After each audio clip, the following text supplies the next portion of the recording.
আসসালামু আলাইকুম ওরহমতুল্লাহি ওবারাকাতু। আজ শোনাবো পুরা 85 নম্বর সূরা বুরুজ এর শানে নজুল।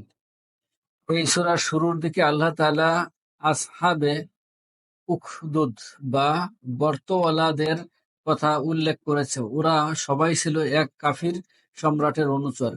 ওই সময়ে যারা আল্লাহর উপর ঈমান আনতো তাদেরকে ওরা অমানবিক শাস্তি দিত, আগুনের গর্তে ফেলে পুড়িয়ে মারতো।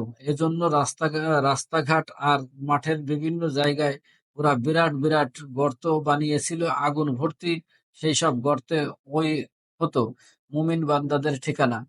আল্লাহ তাআলা কয়েকটি বিষয়ের উপর কসম করে ওদের নিশ্চিত ধ্বংসের ঘোষণা দিয়ে এই সূরাটি নাজিল করেছেন।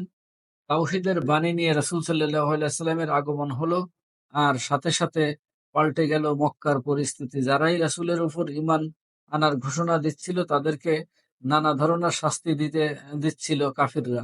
তপ্ত মরুভূমিতে শুয়ে বুকের উপর ভারী পাথর চাপা দিয়ে রাখতো, জ্বলন্ত কয়লার উপর ফেলে টানা হেঁচড়া করত।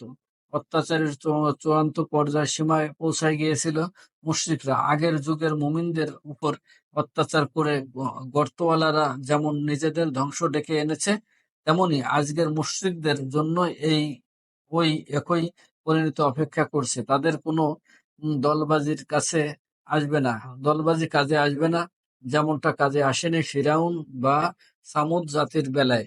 অপরদিকে যারা জুলুম সহ্য করে ঈমানের উপর অটল থাকবে তাদের জন্য আছে মহা পুরস্কার।